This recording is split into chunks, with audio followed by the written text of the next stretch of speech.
Bueno, buenas tardes. Yo soy Jimena Andión y trabajo como subdirectora en la Oficina para México y Centroamérica de la Fundación Ford y tengo pues, como 24 años trabajando en temas de derechos humanos y feministas. Pásalo con el micrófono. Ah, no, con el tuyo, Amarante. Y bueno, este panel, como saben, es la sección sobre feminismos y está claramente dicha en plural porque sabemos que no hay una sola forma de ser feminista, no es un movimiento homogéneo como no es ningún movimiento y reconocemos la diversidad del movimiento y de las distintas luchas. Y este espacio, como saben y como ya se dijo en la mañana, se empezó pues como un proceso de diálogo, ¿no? Yo no lo calificaría como un evento, sino como un proceso de diálogo que esperamos que de aquí tenga otras iteraciones distintas. Y nos interesaba hacer un espacio sobre los feminismos porque los feminismos siempre han sido críticos y propositivos y han sido una pieza fundamental del avance democrático y de derechos en México. Y bueno, yo me siento sumamente honrada por las compañeras que me acompañan hoy en el panel. En los libritos está la biografía, no vamos a leer la biografía de ninguna de ellas. Pero bueno, solo las menciono por su nombre. Tenemos a Amaranta, a Patria de este lado y de este lado a Lidia y a Marta. Y bueno, les agradecemos mucho pues todas sus luchas, la creatividad con la que han trabajado y el corazón y la mente que le han puesto a los derechos que hoy tenemos todas nosotras y nosotres. Como saben, la metodología es la misma de la mañana, entonces vamos a tener este primer panel donde les voy a hacer algunas preguntas a las colegas, que son las mismas que se hicieron en el panel sobre democracias. Y después vamos a pasar a las mesas, donde cada una también va a estar sentada en una de las mesas, para seguir profundizando sobre lo que les llamó la atención, lo que les interpeló de este panel, y después un segundo panel donde vendrán algunas personas más jóvenes a compartir algunas de las cuestiones que les parecieron relevantes. Lo que voy a hacer antes de empezar es recordarles a las colegas algunas cosas de cómo queremos dialogar hoy y después poner algunos de los puntos que creo que son relevantes que se dijeron en la mañana y que ojalá en sus intervenciones, si les interesa, también lo puedan abordar. Lo primero es que la idea es que sea una charla, entonces si alguien quiere intervenir después de su intervención, por favor que se sientan en la libertad para decir si están de acuerdo, si están en desacuerdo, si quieren añadir algo más. También queremos que yo les voy a pedir mucho que hablen desde la honestidad y la franqueza y que no tomemos como ofensa que alguien diga, porque en la mañana era, bueno, no se van a ofender las jóvenes, pero pensamos esto, o no se van a ofender los personajes históricos, pero pensamos esto. Yo creo que hay que tratar de ser más valientes en conversaciones que, sin dejar de ser respetuosas, puedan enriquecernos. La idea es que les pedimos que contaran una experiencia específica, un proceso, pero la idea no es que se claven en los detalles de la anécdota del proceso. El proceso nos interesa en la medida en la que proporciona aprendizajes y nos permite leer al movimiento o a los movimientos feministas en términos de lo que se ha aprendido, lo que hay que seguir haciendo y lo que hay que dejar de hacer. También les pedimos decir no al amlocentrismo. Sabemos que es muy difícil sustraernos de la realidad en la que estamos y lo que la 4T nos ha traído, pero sí queremos ver esto más allá, verlo más hacia el interior de los movimientos y verlo trascender a la 4T y a Andrés Manuel y pensar el país que queremos seguir construyendo. Entonces les voy a hacer una primera pregunta, van a tener 6 minutos, después si quieren… Ya le bajaron. Le bajaron un minuto, lo lamento mucho. Después van, si quieren añadir algo a lo que dijeron las colegas, después otra pregunta y una ronda final si nos da tiempo. Y solo para mencionar algunas de las cosas que me parecieron relevantes del primer panel y de las discusiones en las mesas. Primero, en términos de las agendas, ¿no? Se quedó muy claro que hay agendas que a través de los tiempos en la historia del movimiento de sociedad civil en México han sido aglutinadoras, particularmente la agenda de democracia, pero se habló mucho de que las agendas ahora están muy fragmentadas, que son más complejas, y la pregunta es, ¿cuál es la agenda, más allá de las agendas particulares o temáticas, que nos podría aglutinar? Se habló en ese sentido de las desigualdades, de la construcción de gobernabilidad y las violencias, y desde dónde se construye esa agenda, ¿no? Esa agenda construida en en escucha de los movimientos y las necesidades de las comunidades, no en el escritorio. Y creo que ahí el movimiento feminista tiene mucho que aportar sobre desde dónde se construyen las agendas. La relación con los movimientos sociales tienen que estar a la vanguardia, nosotros a la retaguardia. Cómo conectar más con la clase media urbana, con lo rural, eso también les pediría si les interesa. Y creo que hay un punto que se habló mucho y que el feminismo y los feminismos tienen mucho que dar de aprendizaje sobre el tema del poder, ¿no? Cómo entendemos el poder, cómo lidiamos con el poder, cómo las feministas no hemos tenido, me parece, como otros movimientos, miedo a entrar a los espacios políticos, incluso políticos partidarios, cómo entender al Estado, cómo cuestionar las prácticas de poder. Y cierro con dos cosas que me parecieron relevantes. Se habló mucho de cómo los sectores, los movimientos, las organizaciones están más tecnificadas, más divididas, más polarizadas, que quizás hay menos diálogo, hay más desconfianza, y cómo trascender esas cuestiones. Creo que sería importante su autocrítica. Y cómo resignificamos la democracia hoy, desde las identidades, desde el cuerpo, desde también lo que significa todo el mundo digital, que es algo que antes pues no existía. Ahí les dejo algunas cosas que creo que sería interesante debatir. Algunas cositas. Vamos a empezar si les parece, no la voy a hacer en orden alfabético como Emilia, vamos a empezar así una ronda y luego la hacemos al revés. Entonces, sí, no te voy a no, les va a cortar, no, eso da para pocas. Entonces, esta primera pregunta, acuérdense, no es ver hacia los otros movimientos o hacia el gobierno o hacia la sociedad en general, sino es ver al interior de la articulación colectiva. Y entonces, las preguntas que ustedes ya tenían de antemano es, ¿cuáles fueron los principales elementos que permitieron que avanzaran esas articulaciones colectivas? ¿Cómo fueron los liderazgos? ¿Qué logró sostener las agendas? Yo por ahí dejaría la primera pregunta, entonces si quieren vamos a Amaranta, Patria y… 6 minutos y primera. Buenas tardes, muchas gracias por la invitación. Me dio mucha vuelta tanto las preguntas cuando la mandaron y hoy en la mañana la mesa, que fue fantástico realmente, que nos puso el piso común, maravilloso, histórico, de grandes logros, y verse una reflejada en momentos históricos de ese transitar con Sergio Aguayo, por supuesto, cuando hemos caminado juntos. En realidad yo provengo del activismo del VIH, por ejemplo, ¿no?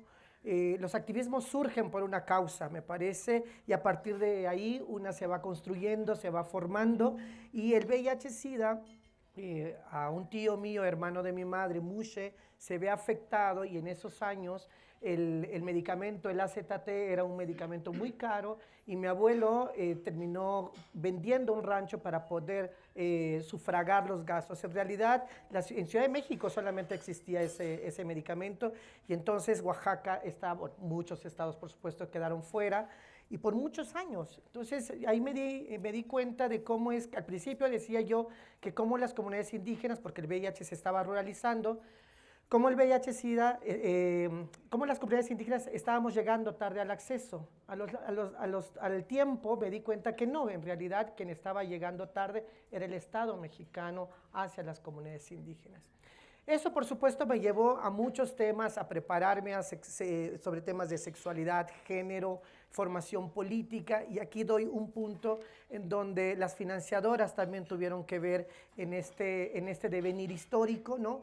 Tuve una beca de la Fundación MacArthur, Emilien desde ese entonces la conozco, con Annalisa Liguori.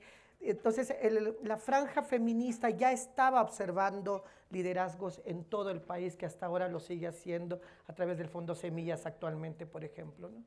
Entonces ese caminar, los movimientos sociales y los movimientos políticos fueron observando ese capital humano que ya venía de alguna manera haciendo incidencia en su localidad. Y quiero traer, a propósito de lo que nos han pedido platicar, un momento que no aparece en la lista de los momentos históricos y que tiene que ver con los momentos de la alternancia en México. A partir del 2000 pareciera ser que hubo una coyuntura importante para la defensa de los derechos humanos y del movimiento social. Y ahí, en ese momento, aparece México Posible. México Posible, que ya hizo mención Sergio Aguayo junto con él, y lo hizo mención también Alejandra Haas. Fue un momento importante porque ahí los movimientos sociales que se juntaron ahí, organizaciones civiles que veníamos del feminismo, del medioambientalismo, de las diversidades sexuales, de las discapacidades, nos juntamos en un punto para traer toda esa inversión, lo voy a decir en términos muy económicos, esa inversión o ese apalancamiento que había hecho las financiadoras y la propia sociedad civil para invertir en capacidades, en talento, en esa profesionalización que ya se ha mencionado. Y vimos una oportunidad traer esa franja de aprendizaje, esa franja de experiencias para ponerlo al servicio de una de las formas de hacer democracia en este país, que era a partir de los partidos políticos, reconociendo que no es la única forma, pero la idea, como decía Alejas hace un momento, pero si esa inversión no la ponemos a funcionar y a que haga una incidencia realmente a ese nivel, porque el sistema partidista es lo que vivimos en este país. Entonces, aclarando que no es la única forma, pensamos en esa coyuntura que era muy importante que estas agendas de sociedad civil vinieran a colocarse. Por supuesto que este partido parecía un partido de otro planeta, porque hablaba de despenalización del aborto, despenalización de la marihuana para darle un golpe al narcotráfico, derecho al matrimonio igualitario, cuidado al medio ambiente, a los animales, agenda que no estaba en ningún otro partido. Hoy en día cualquier partido lo utiliza, lo menciona, pero hubo una franja de sociedad civil que apostamos a que esos temas deberían de estar en ese nivel de la discusión, estemos o no estemos de acuerdo en la política partidista. A ver, como diría Jessica, hasta que se quiten ese morena que traen adentro, y entonces, no sé, u otro partido. De todas maneras, ponerlo al servicio tuvo un costo. Tuvo un costo con nuestros pares. La sociedad civil que se quedó, que no quiso juntarse con nosotros, nos vieron mal. Nos vieron como esa sociedad civil que había perdido el rumbo, que no había valido la pena toda esa inversión. Y sin embargo, me parece, y con eso voy cerrando, dos cosas que yo creo que aprendimos. Una es que logramos esa descripción, eso que decía Kimberly Crenshaw que teníamos que hacer. El partido logró describir las interseccionalidades, describió esa gama de sociedad de la que está compuesto en México, pero cometimos un error. No nos pusimos a dialogar previamente estos sectores.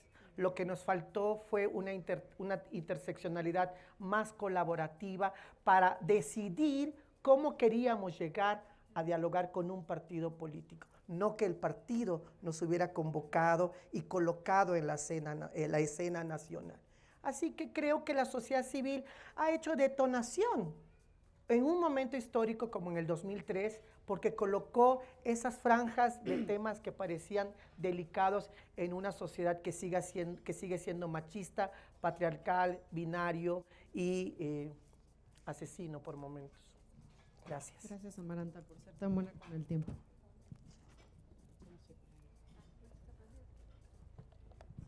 Pues buenas tardes. Empiezo, por supuesto, agradeciendo la invitación. Y yo sí soy muy histórica, entonces en 6 minutos sí lo voy a intentar. Pero el asunto es de dónde venimos, de dónde provenimos como movimiento LGBTIQI+. Pues de tomar una decisión de cambiar el estigma y la discriminación por intentar conquistar nuestra ciudadanía. Entonces nos organizamos y efectivamente empezamos a ver cuáles eran nuestras fortalezas y cuáles eran nuestras debilidades. Y una fortaleza de la cual nos hemos agarrado, y me parece que ha sido un acierto, es de que estamos en todas partes, en todas partes. Recién empezamos a caminar por visibilidad, el movimiento que entonces era emergente de grupos jóvenes, vimos, había etapas pasando los principios de los 80s en donde vimos que en Cuba, por ejemplo, salían los homosexuales porque había habido como una tregua y entonces empezaron a salir. y los que no sabíamos que se encontraban en situaciones pues muy complicadas de libertad.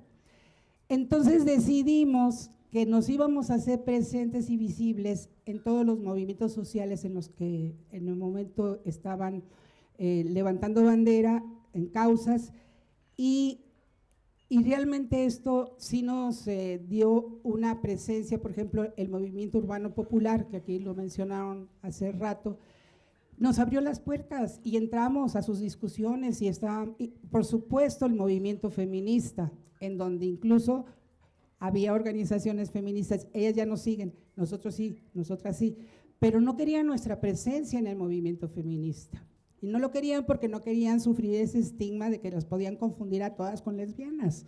Entonces, y lo peor, cuando nos lo recetaban así en plenaria, decían, es que van a decir que vamos a tener que aceptar prostitutas y drogadictas y todo este asunto, ¿no? Bueno, pero nosotras continuamos, esos grupos en especial no continuaron.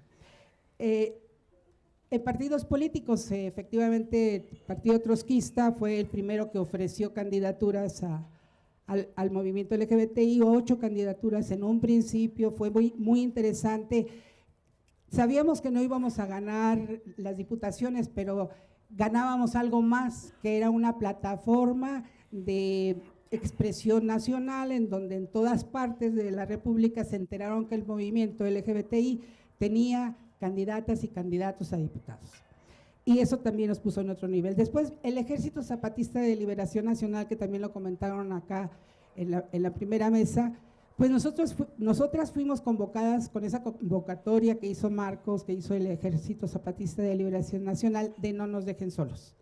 Inmediatamente activamos una serie de actividades, viajamos allá, estuvimos en los cinturones de paz, estuvimos en la niebla, en la lluvia, de día, de noche, en campamento, porque creíamos en la causa del Ejército Zapatista. Tuvimos la oportunidad, después de traer a Ramona, que se encontraba enferma, hacer toda una campaña de sindicatos, firmas y muchas asociaciones. Trajimos a Ramona a la Ciudad de México para que se atendiera de sus riñones, y estábamos caminando en nuestra organización, que finalmente era la marcha, que ese fue como el motor.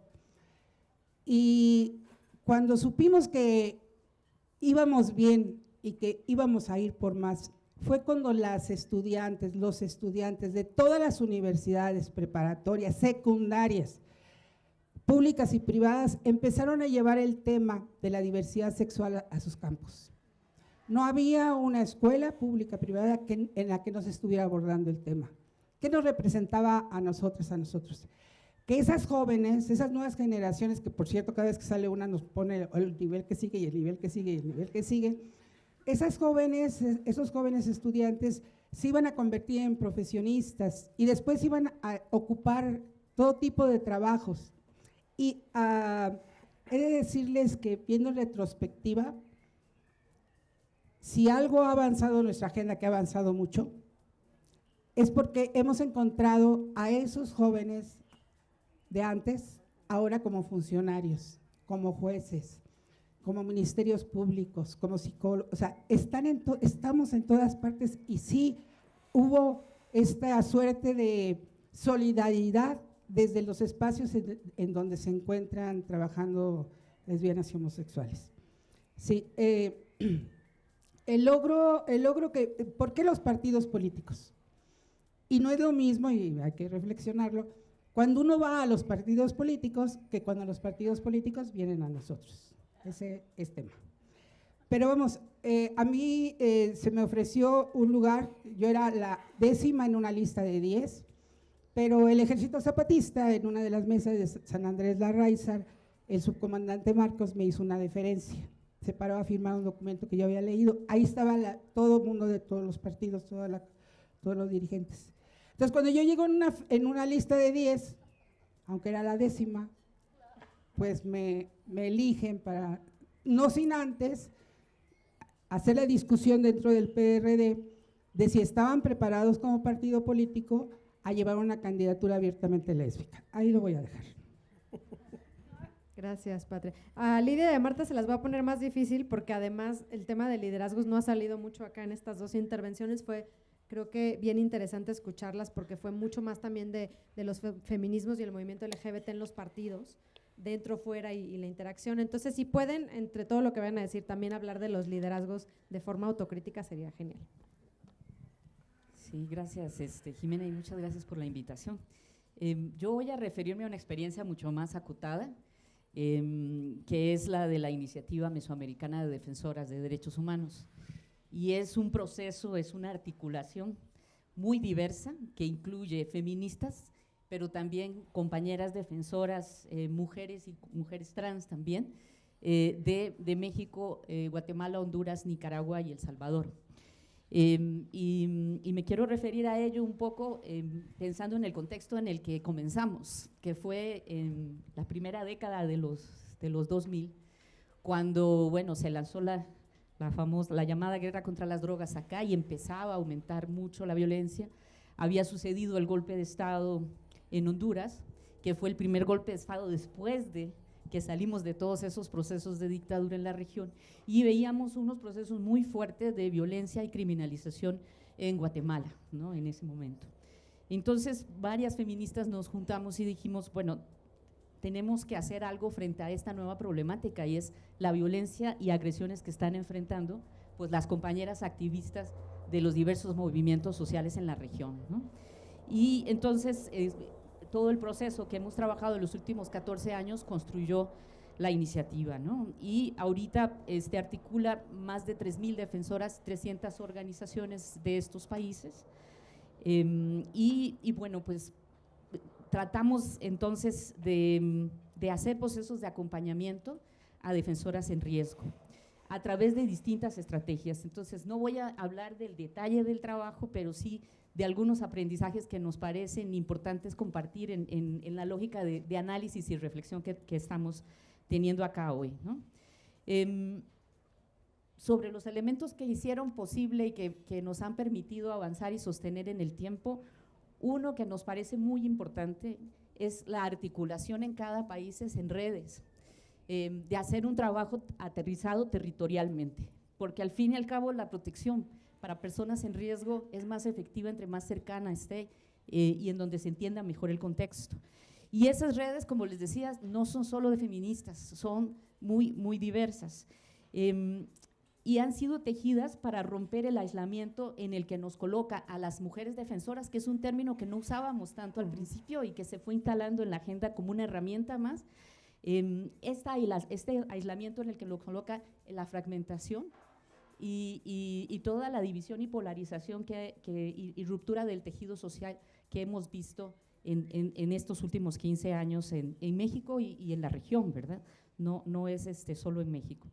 Entonces, una cosa que fue muy importante es la construcción de esas redes, que nosotras decimos las redes salvan, y lo hemos visto funcionando así de forma muy, muy concreta en distintas ocasiones.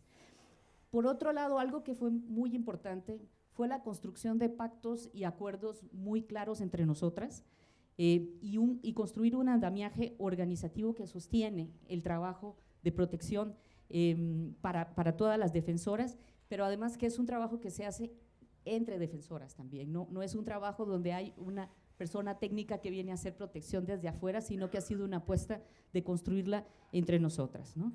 Por otro lado, algo que ha sido importante es justamente dar una visión feminista a la protección, que va mucho más allá de la seguridad en momentos de riesgo, y que más bien se ha convertido en una forma también de construcción de movimiento, ¿no? De las nuevas capacidades que necesitamos ir construyendo frente a un contexto que nos coloca en realidades cada vez más violentas, ¿no? Y sobre todo una visión de protección que va más allá de una receta, de cómo respondemos a casos individuales, a una propuesta que es un marco político transformador de las condiciones en las que se hace la defensa de derechos, las cuales pues, se aterrizan en diversas estrategias, ¿no? Una cosa que ha sido importante es también cómo esta perspectiva feminista y la claridad que hemos tenido para responder a esa violencia desde una perspectiva amplia, entendiendo la violencia política no solo como una violencia pública, sino que como una violencia pues, desde ese análisis feminista que también la refiere a las dimensiones de lo privado, ¿no? Y una cosa que es muy importante es que la apuesta nuestra, o sea, frente a una sociedad que lo que hace es romper el tejido social, la articulación de las defensoras de diversos movimientos tiene una apuesta de reconstrucción de tejido social y de crear un puente entre esta diversidad de luchas que van más allá de las agendas específicas que cada quien trabaja, ¿no? Entonces, el ejemplo, por ejemplo, de la Red de Defensoras de México, su trabajo en muchos casos no es visible porque no se ha priorizado tener un perfil bajo por el tipo de trabajo que hacemos, pero ha implicado también una serie de negociaciones y alianzas, por ejemplo, en el contexto de polarización en el que estamos, en donde no permitir que la polarización rompa, sino poner la cuestión de la protección como la prioridad y la sombrilla en donde confluimos, ¿no? Y creo que esto salía en la mañana, cómo poder tener mucha claridad de cuáles son los puntos de confluencia, más allá de las diferencias y la diversidad de agendas que nos permiten poder articularnos para poder construir fuerza, ¿no? Y en este caso es una fuerza política para confrontar la violencia, ¿no? ¿Cómo vamos de tiempo? Ah, ok, perfecto. Y por supuesto que hemos tenido diferencias y desacuerdos, ¿no? Y han habido conflictos y sobre todo haciendo protección es muy complejo, ¿no? Entonces hemos construido distintos mecanismos a lo interno para acuerpar colectivamente cuando hay disidencias y conflictos, tratando de hacer trabajo colectivo, por ejemplo, preventivo, de acuerpamiento de esas disidencias e interviniendo de manera preventiva también a la hora de ubicar esos conflictos, ¿no? En algunos casos esto ha implicado que han salido compañeras de los espacios, pero la forma en que salen es muy importante. Podemos salir por el disenso, pero no para hacer una ruptura. Y en ese sentido, compañeras que han salido, todavía tenemos relaciones de trabajo con ellas y eso nos parece muy importante, ¿no?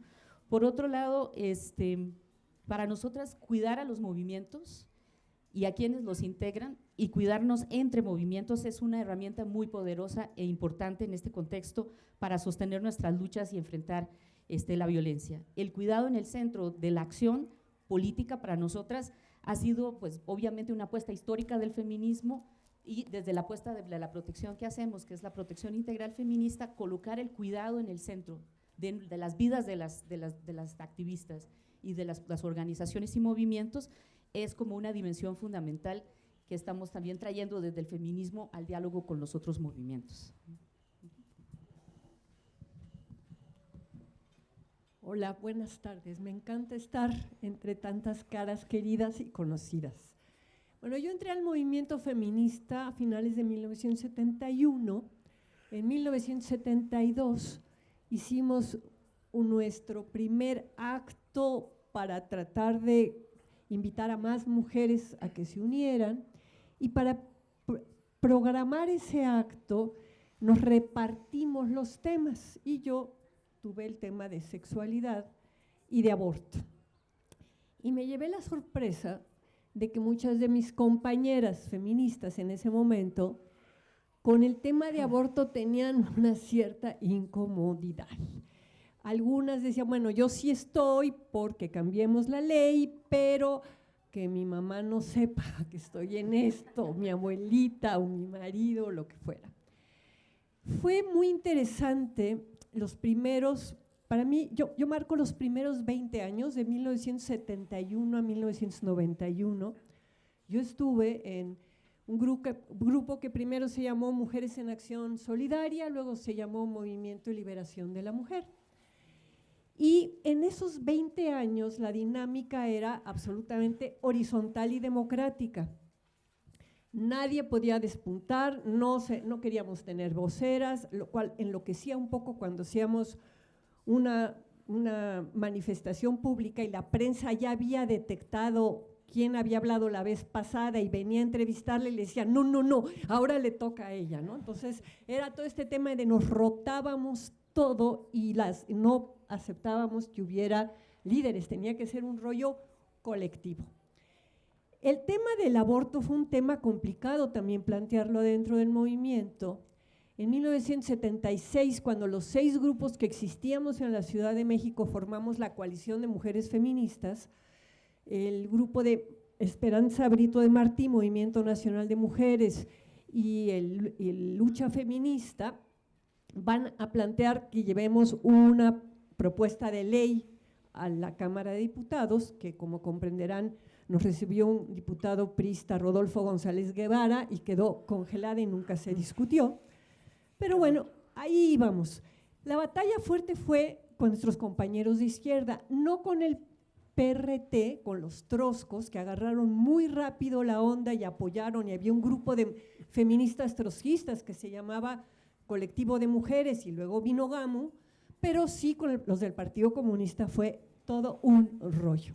En 1978 empezamos a trabajar feministas, grupos homosexuales, con sindicalistas y activistas tanto del Partido Comunista como del PRT, para hacer el Frente Nacional de Lucha por la Liberación y los Derechos de las Mujeres, que se va a dar a conocer en marzo de 1979, va a tener mucho éxito ese año y luego va a fracasar por las pugnas internas de las compañeras de los partidos que estaban a su vez metidas en los sindicatos.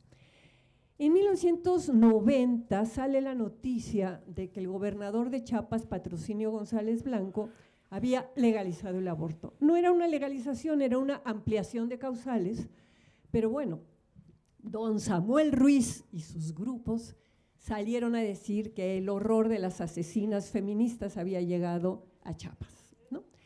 Y en México organizamos una cosa que se llamó el Frente Nacional por la Maternidad Voluntaria, y nos empezamos a reunir desde enero como hasta mayo, en esas reuniones que yo ya odiaba, que eran reuniones en donde eran 100 personas y los acuerdos que se tomaban, cuando nos reuníamos la siguiente vez llegaban 3 nuevas y los cuestionaban y entonces había que volver a discutir todo, no sé si los conocen. Y yo ya venía desgastadita de 20 años de estar del 71, 21 a ese tipo de reuniones. Habíamos querido crear la coordinadora feminista del Distrito Federal con Patricia Mercado en 1990 y no había funcionado justo por eso, porque a cada reunión llegaba gente nueva que quería que discutiéramos o desde el ABC todo o lo que se había discutido la vez pasada. El caso es que en mayo o junio de 1991 yo sentí que había cumplido mi cuota de trabajo masivo, horizontal y democrático y que yo era una cabrona que quería hacer una ONG con directora, subdirectora, estructurada, con recursos, etcétera. Entonces busqué a Patricia Mercado, a la que yo había criticado mucho cuando estaba ella en el PRT, pero que me di cuenta que era una cabeza política y que nos entendíamos muy bien, somos muy complementarias y desde entonces somos una mancuerna política. Y empezamos a organizar, ¿no? Es decir, yo había leído mucho sobre cómo se organizaban los grupos pro-choice en Estados Unidos y Choisir en Francia, ¿no? Y decía, necesitamos una cosa así, algo que trate de legalizar el aborto más allá de lo que haga el movimiento feminista. Digo, yo me sigo sintiendo feminista, pero no quiero estar en esas reuniones. Entonces, empezamos a organizarla, hicimos muchas burradas, no sabíamos que había que tener una personalidad jurídica, finalmente hasta 92 le sacamos personalidad jurídica. En ese momento, para tener una asociación civil había que tener 5 personas, éramos Patricia y yo. China, ¿a quién invitamos? Pues a Sara Sepchovich, a María Consuelo Mejía y a Lucero González, ¿no? Y entonces lo que hicimos fue pensar toda una estrategia para cambiar la narrativa del aborto en México. Ya no nos dijimos, somos una organización de segundo nivel, no vamos a trabajar con las masas, pero vamos a incidir en tomadores de decisiones y en periodistas para que la gente ya no sea de, ¿estás a favor o en contra del aborto?, sino, ¿quién debe tomar la decisión del aborto? Ahora, hacer Gire, que Gire lleva 30 años, ha tenido ya 4 directoras. Yo fui muy consciente del síndrome de la madre fundadora y dije, yo a los 7 años me desaparezco y que empiece a haber otras directoras, ¿no? Pero lo que fue muy interesante fue la disputa dentro del movimiento feminista entre las autónomas y las institucionalizadas, como si ser institucionalizado fuera un pecado, un horror, recibieras línea política. No, recibíamos financiamiento para proyectos muy concretos. Ya me pusieron mi tarjeta roja, luego les platico. Lo siento que las estoy correteando.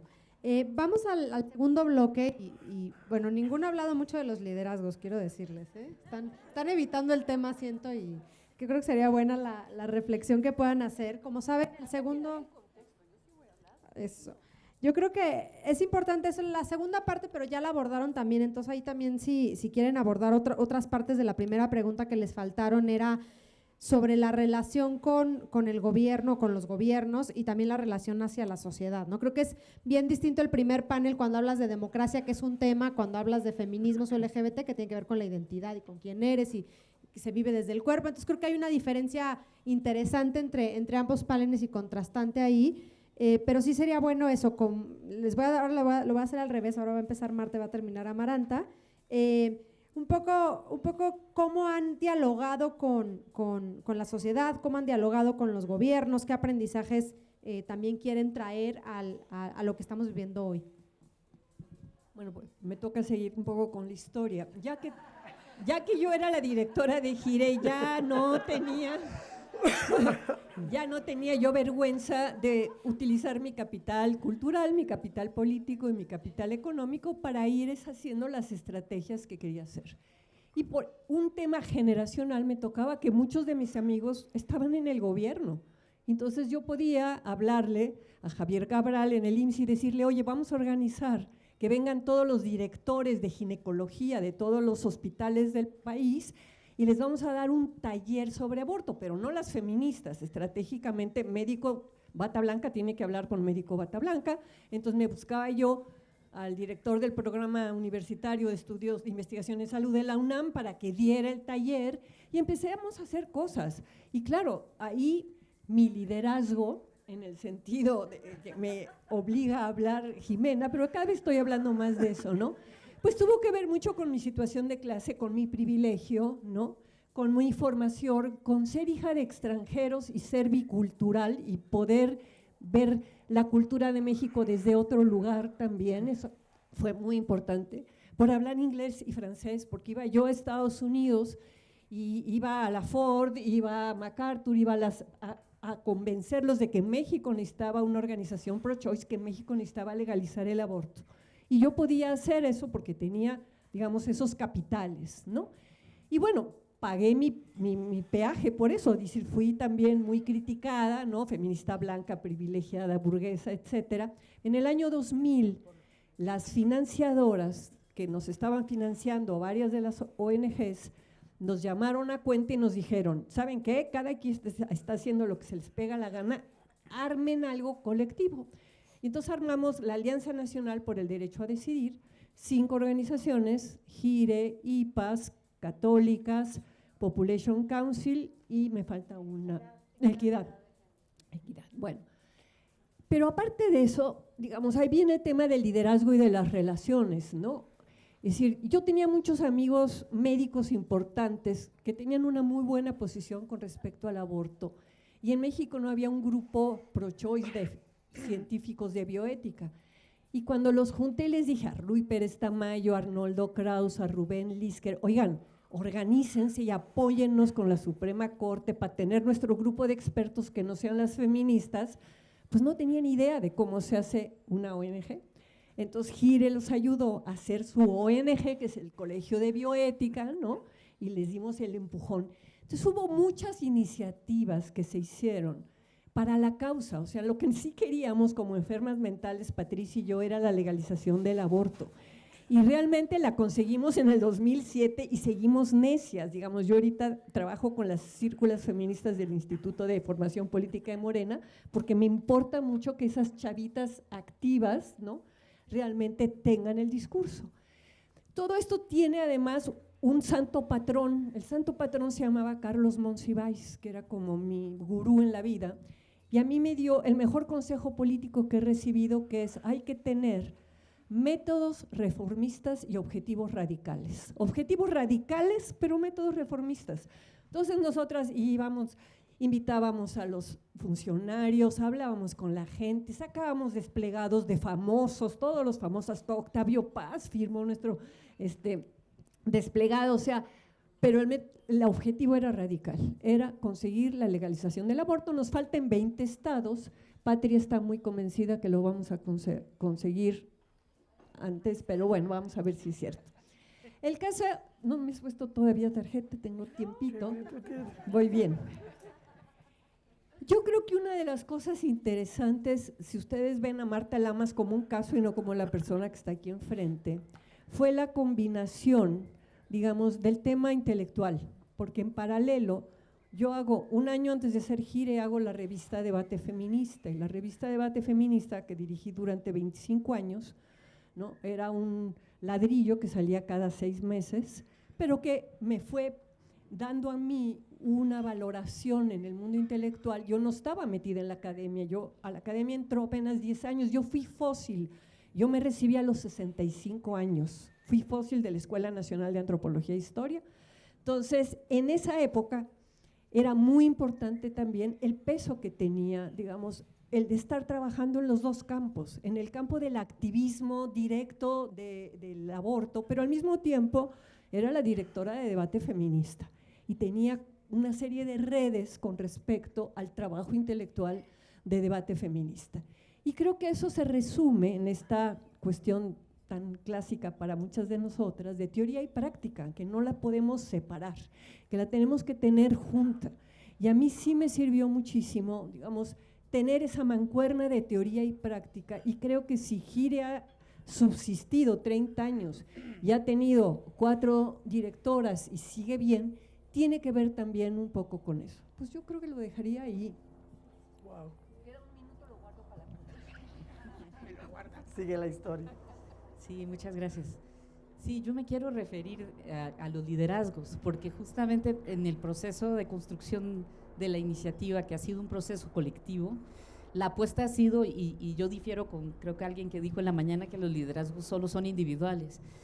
Yo creo que en el feminismo hemos construido justamente diversas formas de ejercer ese liderazgo, y en el aprendizaje y el encuentro con compañeras indígenas, de pueblos afrodescendientes, de movimientos campesinos, etcétera, que forman parte también de la articulación en la que estamos, hemos ido aprendiendo cómo construir prácticas de liderazgo que son más colectivas, y eso se traduce de muchas maneras como muy concretas que me parecen importantes. Por ejemplo, el tema de la representación y las vocerías, ¿no? No tiene que ser siempre las directoras, no tiene que ser siempre la misma gente.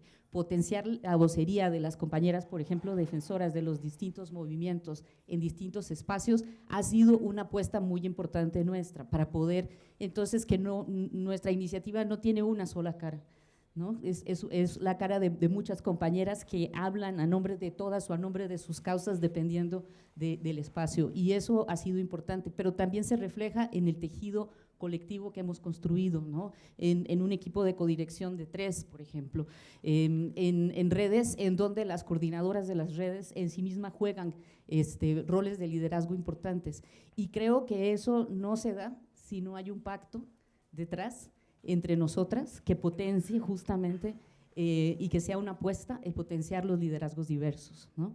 Entonces, pues creo que de liderazgos pues hemos aprendido mucho, y creo que eso nos ha dado también fuerza y sostenibilidad, de no depender sobre una o dos voces, sino potenciar justo la diversidad de las compañeras que configuran la iniciativa.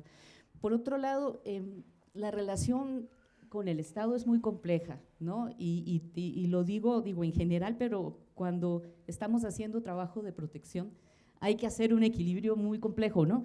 Por un lado, nosotras reivindicamos nuestra autonomía para tomar una postura crítica frente al gobierno, ¿no? Con respecto, por ejemplo, a los casos que acompañamos. Un ejemplo muy concreto, el caso de Kenia Hernández, ¿no? Compañera defensora de territorio, indígena, que está todavía encarcelada.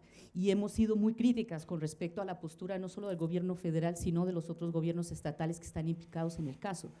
Pero al mismo tiempo, para poder hacer protección, tenemos que acercarnos a las instancias de justicia que están criminalizando, y también hacer un trabajo de incidencia para construir mejores condiciones que habiliten la defensa de los derechos. Entonces, para nosotras, en este contexto polarizante, es un agua compleja de navegar, pero nos parece que no se pueden quemar los puentes de la interlocución con el Estado. Y entonces los hemos mantenido abiertos. Tenemos interlocución con Mujeres, tenemos interlocución con Secretaría de Relaciones Exteriores, por ejemplo, y con instancias del mecanismo de protección, un poco porque no nos queda de otras y porque en muchos casos terminamos acompañando los casos que ahí no están siendo bien acompañados, pero por ejemplo no creemos en que el Estado desarrolle una política de protección sea la vía para hacer una incidencia tan efectiva y cambiar las condiciones que habilitan la defensa de derechos. Entonces, sí creemos que no se pueden cerrar todos los puentes y creo que ha sido complejo, obviamente, en el contexto actual navegar eso, pero mantener esas interlocuciones nos permite, en el contexto que hacemos, en algunos casos incluso salvar la vida de las compañeras, no solo de México, sino también todo el exilio que está llegando por migración irregular o compañeras que están llegando de otros países de Mesoamérica a México y que requieren también de un apoyo en donde el Estado pues es importante.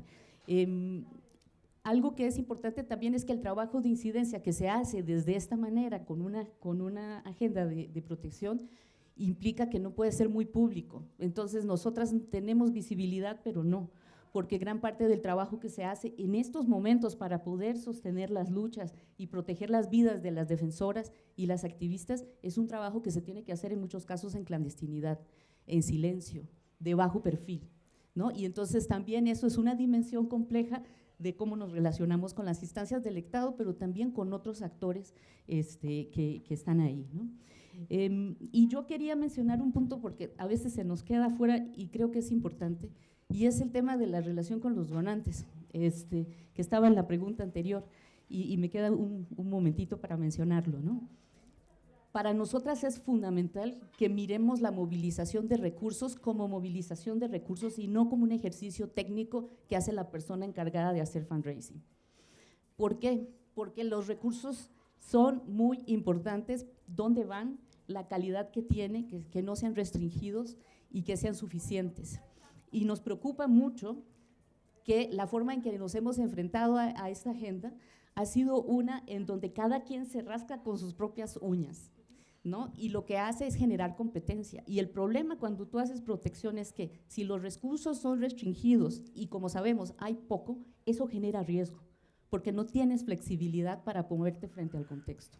Entonces, para nosotras es muy importante cómo nos colocamos de manera colectiva también, con liderazgos colectivos en la relación con los donantes, de manera que podamos transformar esas relaciones y traer más recursos a los movimientos.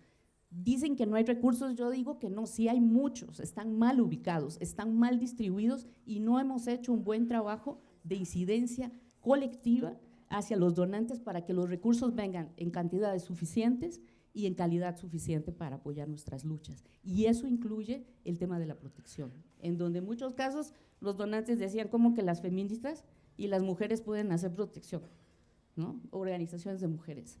Y ha sido todo un desafío poder cambiar esa lógica, ¿no? Y todavía estamos en eso. Pero sí creo que no podemos no mirar el tema de los recursos, sobre todo cuando en la mañana quedó muy claro que la inyección enorme de recursos a los procesos y después el retiro rompió procesos de tejido social organizativo que fueron fundamentales. Entonces, nada más como que no se nos quede esa por fuera. Gracias, Lidia. Patria. Bueno, en el trabajo, en el cotidiano, trabajar de todos los días, lo que nos dimos cuenta es que trabajar en equipo era lo mejor. Surgieron muchos colectivos, había muchas personas en lo individual interesados en echar a andar un movimiento como el nuestro. Quiero mencionar que eso también nos permite reconocer el trabajo de las demás personas, porque lo que sucede con los liderazgos a ultranza es que no vemos hacia los demás y el trabajo que desarrollan las demás personas. El trabajo en los estados es invaluable. Bueno, rápido paso por decirles que efectivamente yo llego gracias a un movimiento y al trabajo que realizábamos. Rápido les digo que se logró descriminalizar la homosexualidad del Código Penal, ese fue el trabajo que nos correspondió, pero que yo sentía la fortaleza que traía, porque sí llegó un momento en que me dijeron, a los de Provida, a la Asociación de Padres de Familia, nosotros llevamos el procedimiento de la descriminalización con mucho cuidado y sin mucho ruido, porque justo se aprobó una semana antes de que llegara el Papa a la Ciudad de México. Entonces, hubo necesidad de hacer estrategia y eso es algo que también aprendimos en el trabajo colectivo, la estrategia. Quería mencionar rápidamente un caso exitoso para el movimiento en su conjunto, que fue cuando todas las religiones tienen vertientes. Bueno, los evangelistas, los católicos, parte de Partido Acción Nacional, el Partido Encuentro Social, Provida y demás que ya conocemos, resulta que lanzan toda una estrategia para parar que no siguiera avanzando lo del matrimonio igualitario y salen a marchar con mucha gente en Monterrey, en Guadalajara, empiezan, pero además eran manifestaciones de ellos con el claro objetivo de parar lo del matrimonio igualitario, con mucha fuerza, con mucha presencia, y entonces los colectivos empezaron a hacerle, los colectivos LGBT intentaron empezar a levantar pues resistencia, pero esto se veía muy avasallante. Y esto es lo que a mí me parece que ejemplifica el trabajo en colectivo. Nosotros siempre trabajamos en colectivos, en organizaciones, organizando la marcha, teníamos experiencia, entonces rápidamente lanzamos un proyecto de Frente Orgullo Nacional para hacerle frente a esta embestida de la ultraderecha y salimos con estrategia y lanzamos 4 puntos para intentar detener eso que se venía y que iba a tener como culminación el que Norberto Rivera Carrera encabezara esa misma manifestación, pero en la Ciudad de México y llegando al Ángel de la Independencia, que para nosotros pues es un bastión, de ahí surgió, es emblemático, tiene un contenido importante en nuestra lucha. Y entonces salimos y siempre les comentamos, siempre dijimos, siempre que nos entrevistaron, de que nosotros no atacábamos, que nosotros nos defendíamos, eso sí. Y por ejemplo, una cosa que empezamos a hacer contramarchas. Y cuando en la historia de México el movimiento LGBTI o cualquier otro movimiento le hace una marcha a la catedral a Norberto Rivera.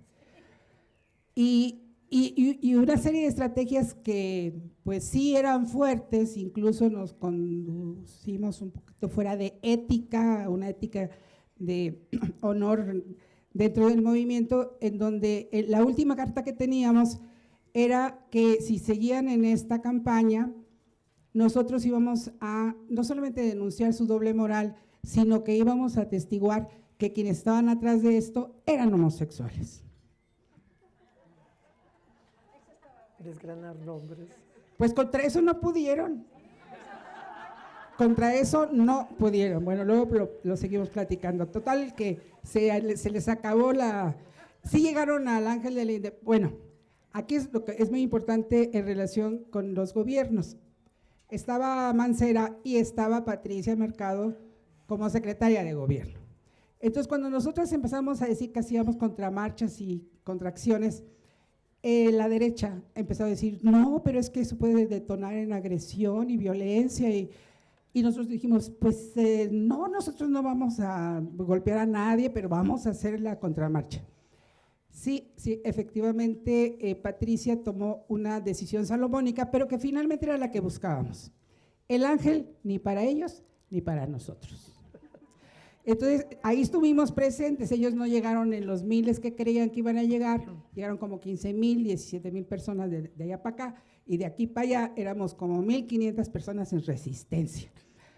Pero bueno, y rápido, porque me queda 20 segundos, les he de decir que nada de eso es tan impresionante como lo que nos está sucediendo actualmente con las autoridades de la Ciudad de México, que intervinieron en la marcha desde 2019, que habían habían efectivamente quitado la posibilidad de que hubiera automotores en lo que las asociaciones estaban de acuerdo, pero de pronto pensaron, miren, díganme qué partido moviliza esa cantidad de gente. Los dejamos muy mal a los partidos políticos con nuestra marcha anual, pues somos más de 500,000 de personas, entonces no lo podían, a la hora de quitar los automotores se dieron cuenta que podía convertirse en una expresión social a pie. Entonces abrieron, van a meter automotores, pero no solamente eso, sino que en un carril van a ir los automotores y en otro carril vamos a ir las asociaciones. ¿Para qué? Para desviar la atención, o sea, necesitan bajarle a los movimientos sociales todo lo que puedan para que pierdan fuerza. Bien, como Marta ha sido mi maestra por mucho tiempo y hago una conexión con lo que decía Jessica hace rato, que la corporalidad finalmente tiene que ser una corporalidad política. Y en este país, bueno, hemos ido pintando como parte de esta agenda progresista y con el movimiento feminista acompañando, o los movimientos feministas acompañando, pues ha sido el matrimonio igualitario y las leyes de identidad de género en diferentes. Ha avanzado más, a veces la ley de identidad de género termina siendo una moneda de cambio para lograr en algunos estados la ley de matrimonio igualitario, y sin embargo ahí va caminando. Y también pienso, como decía Marta, a veces en la coyuntura política, y me regreso nuevamente a México Posible, en esa coyuntura electoral, alguien se vuelve carne de cañón. A veces una se vuelve carne de cañón en tanto que representas varias cosas. Y entonces sale Amaranta como candidata a diputada federal, ya no está Sergio por aquí porque fue el que me decía, tienes que ser candidata a diputada federal. Y entonces, pero había un tema, en ese entonces no existía el protocolo trans en el IFE o INE. Y entonces la pelea con Jesús Robles Maloff, un gran abogado mexicano, apostamos porque el IFE me reconociera desde mi nombre como Amaranta en la boleta electoral. Dimos una pelea, y a propósito de los diálogos, no solamente con el Estado, sino con los sectores, los partidos políticos. El PAN me demandó, la Iglesia dijo que éramos una aberración, pero era una coyuntura muy importante porque generamos una discusión a propósito de lo que decía Clara. Armamos el asunto en medios de comunicación, Clara. Fuimos muy visibles y eso nos ayudó a subir. Bueno, queríamos el 2%, no lo logramos, Duke. Éramos como de otro planeta, efectivamente, pero logramos colocar esos temas. A la vuelta de la historia, el IFE, en un momento histórico, con el apoyo de una alianza con José Woltenberg y con Jaime Cárdenas, logramos que el IFE me reconociera en la boleta electoral. No quiero decir que, o sea, es decir, esa historia personal es un detonante para después que el INE después viene a decir, bueno, es que es un sector que no está reconocido en la escena nacional de la ciudadanía electoral.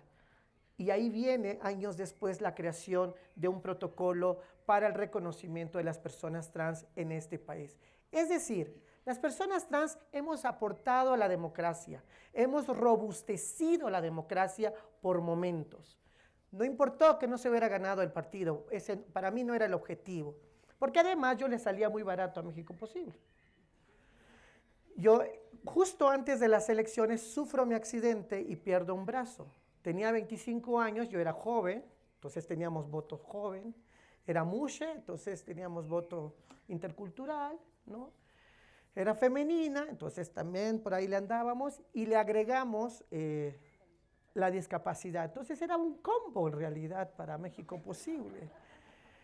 Cuando Denise Dresser me invita a escribir un texto en Gritos o Susurros, yo el título le pongo Nada te debo, nada me debes, dirigido a México Posible y a ese movimiento. Porque entonces esa coyuntura electoral de sociedad civil nos sirvió, por lo menos a mí y a varios sectores, a traer esa agenda que hoy en día muchos partidos, muchos movimientos lo hablan ya sin ese tapujo. Incluso la Iglesia Católica, en una conferencia de prensa que me tocó dar en Monterrey, la señora me esperó, una señora como de 70 años, me esperó al término de la conferencia y dijo: mija, estás muy bien como candidata, me encantas, tienes mi voto, solo te pido un favor, no te metas con mi Iglesia Católica, por favor. Mover esa conciencia, generar esa interpelación, para mí eso fue un gane en la democracia.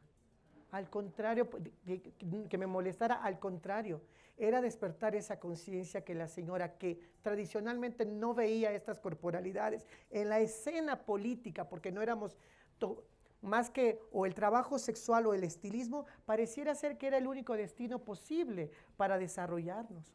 Hoy en día tengo a una Jessica brillante, tenemos muchísimos liderazgos que nos corrimos un poquito más hacia otras oportunidades y a participar políticamente.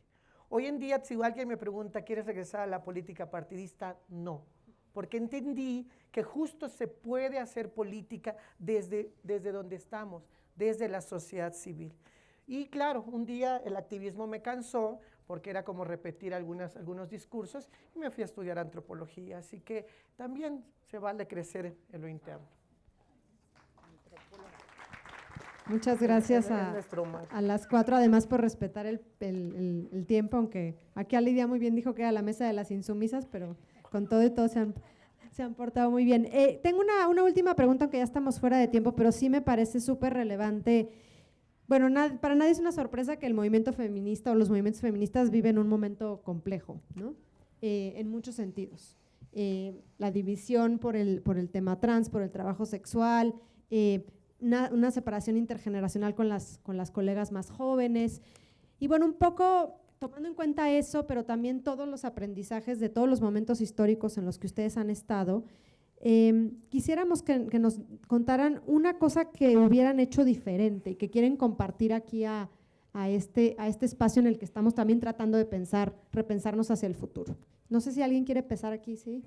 Sí, yo lo pienso desde el 2003 a la fecha.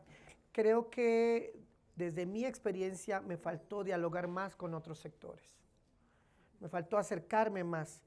Y cada vez más cuando hablo de interseccionalidad les digo que siempre se nos pasó que en esta profesionalización que hicimos nos olvidamos de ese gran campo de los derechos humanos.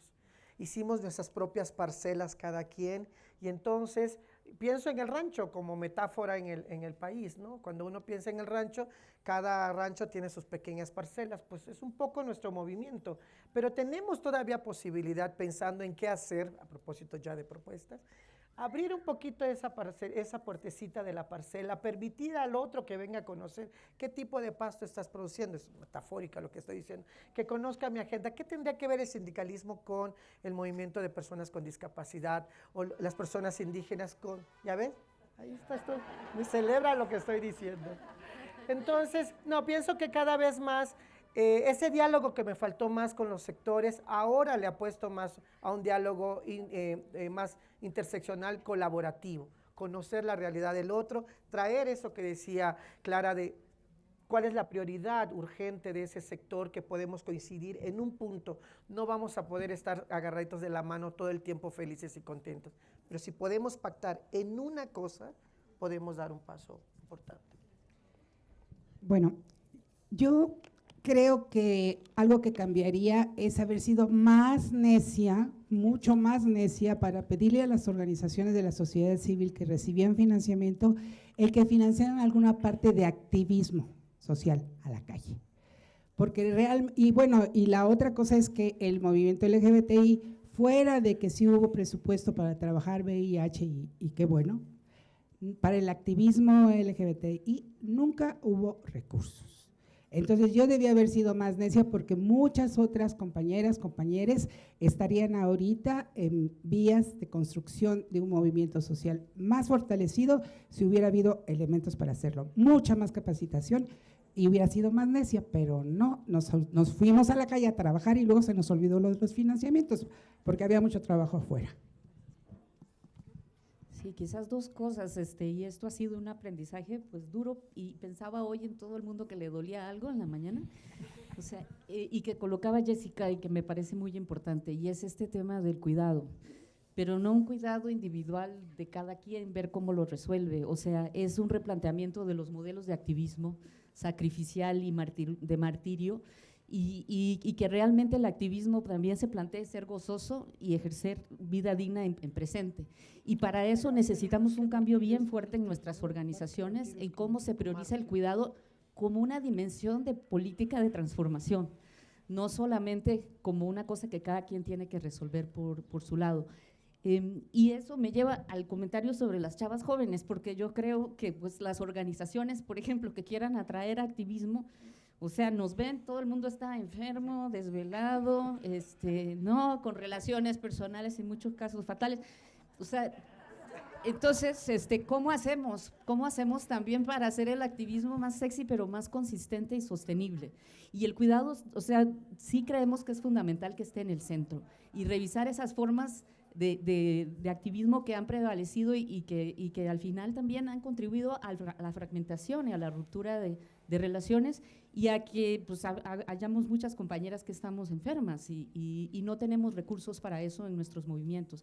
Entonces creo que eso es muy importante, y lo otro es, sí creo que hay como un poco un vacío de involucramiento con las compañeras más jóvenes, y creo que ahí hay muchas claves importantes de cómo nos repensamos como sociedad civil en el momento histórico que estamos, donde las formas organizativas y de movilización no pueden ser las mismas, como que estamos muy agarrados al modelo ONG o a las formas de movimiento social anteriores. Bueno, yo creo que todas estas chavas nos están dando un montón de lecciones sobre las formas de movilización, de construir fuerza social, pero es cierto que están esas tensiones ahí y que yo creo que no las hemos podido resolver, y creo que se necesita espacios como este, pero con ellas también.